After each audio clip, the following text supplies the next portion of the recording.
Zone 5 is about to open for so many players, as well as some players are starting to enter their zone as 2 plus. So in this video we're gonna be updating our talent trees for every single commander and double checking if we are up to date or not. So stick around because I will be breaking down every single talent tree for every single commander and seeing how good they currently are in what changed and what hasn't yet.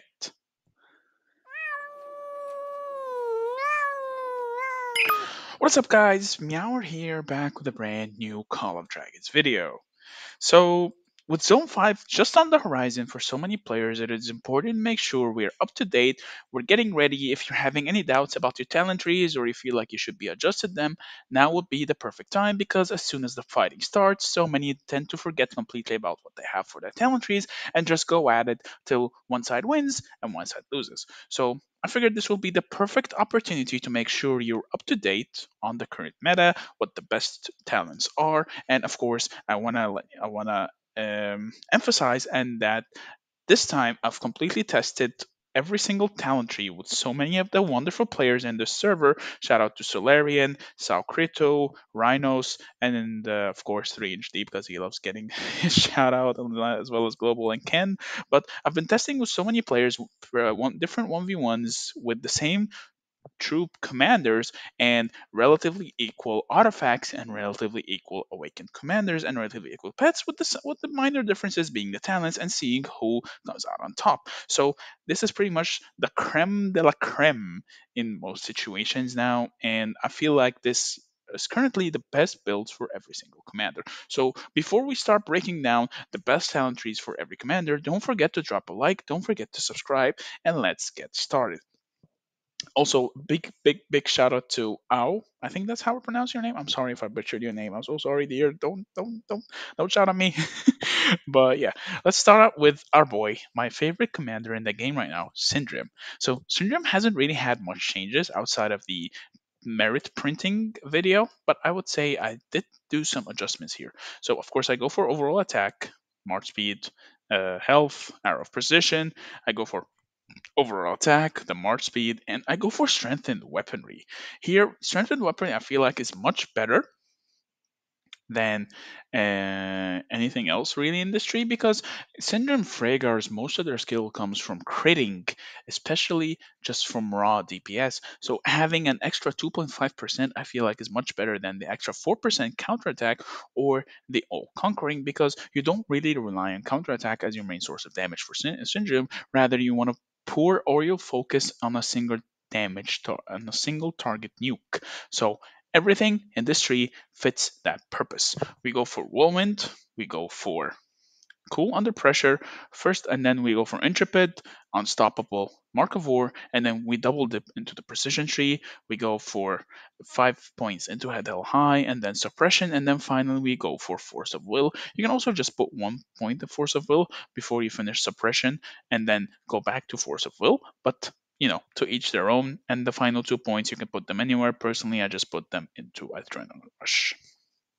Next up, we got Liliya. The mage trees in general has kind of changed, I feel like, because I asked VIPCS how damage factor is calculated, and what they said has been pretty up on par with the changes I made to most of my talent trees. They mentioned that the two main factors for any damage factor and how it's calculated is the troop capacity of a legion plus the base attack rate of that troop. So the base stats, the attack stat itself, not the attack damage of the legion or the attack of the legion itself or the damage deals, it's the attack of the troop. So if you're augmenting a stat in any of the troops, which we will see in different trees here, and I want to emphasize that on the different commanders, is that you want to augment the attack of the troop itself versus the normal attack damage of the legion just to maximize your skill damage factors. So of course we'll go here for attack, march speed, HP, we go for mighty power, we'll go for overall attack, skill intimidation, held hell high, boiling blood, we'll go for detach. Now the reason why I go for detach is the same logic I just said. This gives you a net total of 8% extra skill damage while you're only losing 4 basic attack that doesn't really impact your skill damage at all. So in turn, you're netting a total of 16% skill damage from this tree alone without counting in another 8% from caged animal, and mages most of their damage source, or rather 90% of their damage source comes from skill damage. So we go for focus, we go for rage or tide, then we go for caged animal, and then here we go for HP, march speed, intimidation, and finally magic maelstrom. Next up, we got the mommy of all mommies, Mommy Madeline. We go for the usual overall attack, overall speed, overall health, shield of stability. We go for infantry defense. We go for egoism, Heaven's Blessing if you're pairing her with Garwood, but if you're pairing her with Goresh, I would go for this tree here. I will set it up in a minute, but this is with Garwood, with Garwood, Gardaddy. We go for all conquering, of course, we go for cool headed, we go for generalist, last word, solid shield, and then iron will, or you can go for encouraging dance and then iron will, or protection then iron will, and then we double dip, we pick up generalist, we pick up this, and the last 2 points we leave into the infantry speed. But if you're using Goresh, I would probably go for the same tree in general, but the only difference is that I will go for this, I will go for this here, I will go for intimidation, I will go for the extra adrenaline rush, I'll go for cool head, all conquering. I would not go for generalist because you're getting every single stat you need from both commanders, so generalist would be a waste. I'll go for flank protection, I will go for iron will, and finally encouraging dance, and then I double dip into solid shield, and the last 2 points I will most probably leave into rectification. This is with Goresh though.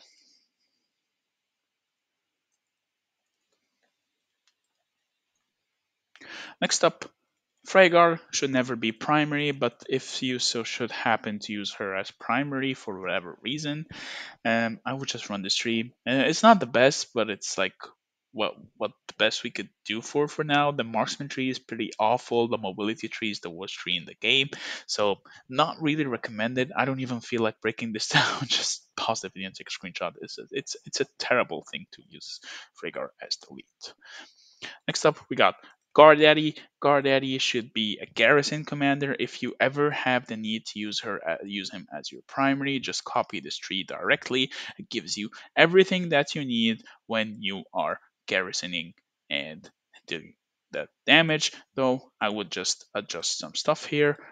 Actually, looks like we're gonna be ending up. Nope.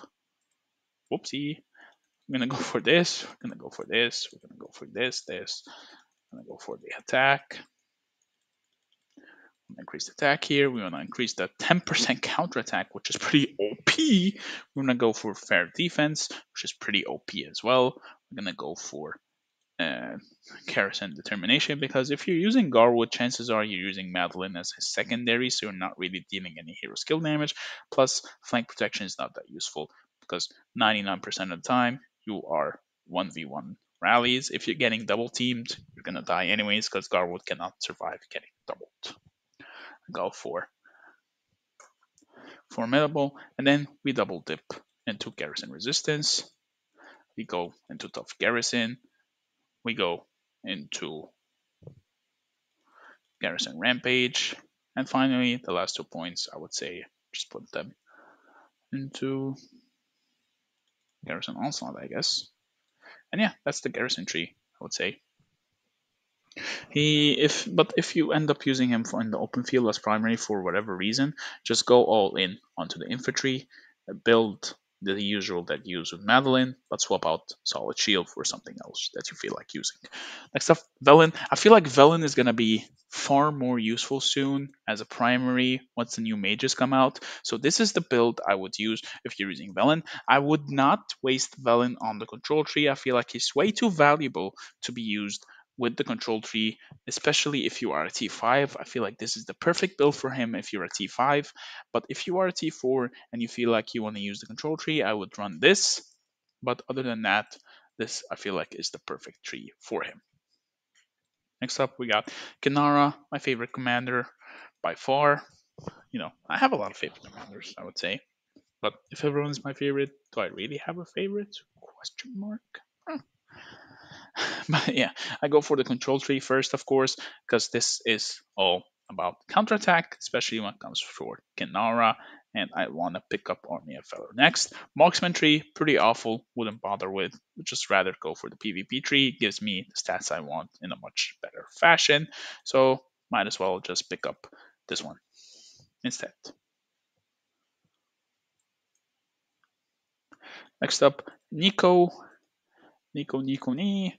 Overall attack, overall speed, health, better position, overall attack, overall speed, counter attack, whirlwind, cool under pressure, and then, just adjust these.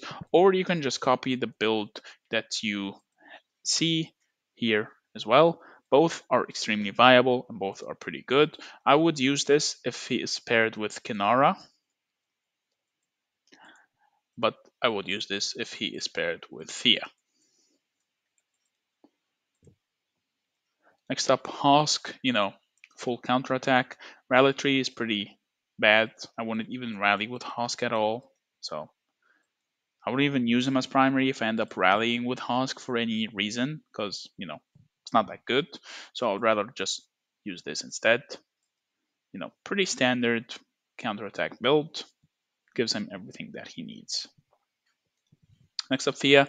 Theia is in the same boat as Ffraegar, but if whatever reason you need to end up using her as the primary, which will most probably be with mages, I would just run this build right here. I would go for overall attack, speed, HP, transforming spirit, and then attack, march speed, hero skill damage, because if you're using mages, then you're probably going to have some skill damage here and there. And then I would go for Army of Valor, march speed, strength, stubborn fighter, and then reach blade, and then I will go into support tree instead of the overall tree because the overall tree is pretty bad in general, especially as a mage. Um, go for HP, go for head held high, go for shelter of compassion, and then finally force field. And the last 2 points, I don't know. I just ended up putting the last point into an extra 300 march capacity because there's nothing else I would rather want to pick up. Next up for Bakshi, it's pretty similar to the Liliya. I use detached as well. I found out that detached is just far more better than ignoring 2% of the enemy's defense, or rather the enemy's HP.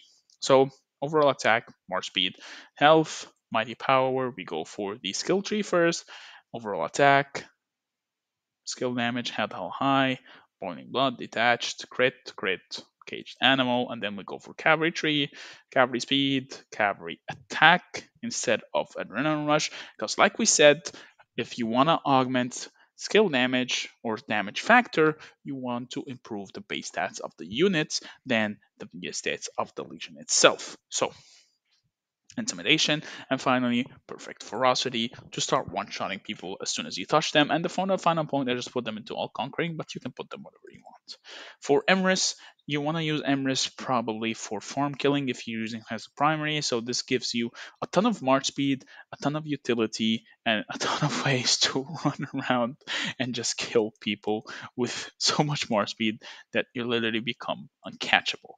So right off the bat, you're getting, I don't know, 6%, then another 21% here, and 31%, 41%, and 51% march speed from this tree, plus a bunch of damage here and there. So you're not really gonna miss out on anything, though I would use perfect ferocity instead of steady pace here. And I would say swift maneuvers is pretty good because you're gonna be juggling in and out of tiles pretty fast. Other than that, I feel like nothing else is missing for Emrys. Emrys is not really viable as a primary commander if you want to use him for PvP, especially because he doesn't really have that good of trees options in general, but you could always go for the full PvP tree into the cavalry tree. But again, not recommended. I feel like this is just far better. Next up, we got Indus. Indus should not be used primary at all. Nika should not be used primary at all. Forondil. So Forondil, I've always talked about how OP the control tree is on cavalry, and it still is the best tree on cavalry. I feel like it and skill tree are just so good together, or in general, that it's a toss up between which one is best. Because control tree gives cavalry don't need the extra damage, more like they need the utility to make sure they do the damage, and that's what the control tree provides. It provides slows that cavalry desperately need because cavalry have access to almost zero crowd control in general. So them having access to slows and everything makes them that much more dangerous to fight, especially Frondel that shuts down so many of the current meta commanders with his cowardice debuff. Though again, I don't use cavalry. I don't like cavalry in general right now. I still feel like they're pretty weak just because of the way the map works and how much mass of mages and archers end up being on the field. That is pretty hard to use cavalry into all this mess. Next up, we got Theodore. Theodore has got two builds. One would be the garrison tree. You can either go all into the garrison tree or pick up the skill tree as well, because 99% of the time you're going to have a really strong deputy that deals a lot of skill damage, so you might want to get Boiling Blood as well. But if you're going to use him for the open field, he would just run the same build as Bakshi, with the difference being he has All Conquering to synergize with his Awakened skill, that he just takes less damage in general. Next up, we got Skogul. Skogul, I would never recommend you use her primary as well. She should always be a secondary, though I wish she could crush me with the thick thighs. Man's got a wish what a man's gonna wish. I'm not ashamed about it. And then Goresh, you know, Goresh, I've spoken to a good friend of mine, Siu Alma. We theory crafted a build. I feel like this is much better because I really like flank protection. Because the way flank protection works is that if you get surrounded, you take extra damage from all sources. So decreasing the bonus of getting surrounded helps your survivability way more than you would gain from just having an extra, I don't know, 3% more counterattack or 2.6% more counterattack or 2.4 rather counterattack damage when if you go this first and then the last 2 points will go here, but everything else here just gives you, and the Heaven's Blessing has a lot of synergy with Goresh if you have rectification and if you are running Skogul as his secondary, though I wouldn't really change anything here. Again, infantry tree is far more superior than anything else, than superior than the tank tree and superior than the rally tree. And you would never really be using Goresh in a rally in general, though again, infantry tree just gives them too much stuff that he needs, even better than the rally tree in my opinion. Next up, we got Pan, should never be used in primary, in even if she did. In PvP in general, rather, and even if she did, she should not be your primary. Next up, Waldir. Waldir, I feel like just copy paste Liliya's tree, and if you are using him on a secondary march, you can use him as a defense break machine, along with if you have an Alwyn secondary. Other than that, just copy the Liliya tree. Next up, Guanwin. Though Guanwin I feel like is falling off completely off the face of the earth, but if you end up using her, I would pretty much use the same PvP tree that Nico uses. Alistar, don't use. Eliana, don't use. Atheist should not be a primary at all either, though if you end up using him as a primary for PvP for whatever reason, just run this tree. Gives you everything that you need. And then Alwyn, again, same boat. Should not be a primary at all, but if you do end up using him as a primary, you can run this tree, the PvP magic tree, or the control tree magic tree for the added extra utility and extra damage overall. Bakar, don't use. Craig should not be primary either, but for whatever reason, if you do end up using him as primary, just use him to pick up runes at this point. Chakcha, pretty OP, best commander in the game. Go for full script tree. Kella, second best commander in the game. And Ordo for the engineering. You just go all in for engineering, though you might want to swap out stuff for barricades and whatnot. For some reason, they still have barricades in those talents, but engineering caps out pretty fast, so it barely even matters. And I feel like that's pretty much it when it comes to the best talent trees right now. Let me know what you guys think in the comments down below. And if you have any questions or you have different opinions than me, please let me know either in the comments down below or join my Discord, tag me, let's have a conversation, let's talk about it. And of course, the link is in the description. The MEOWER's Den, my pride and joy. And on that note, thank you so much for watching this video. I hope you enjoyed it. And if you did, please be sure to drop a like. Don't forget to subscribe. And I will see you in the next video. Meow meow.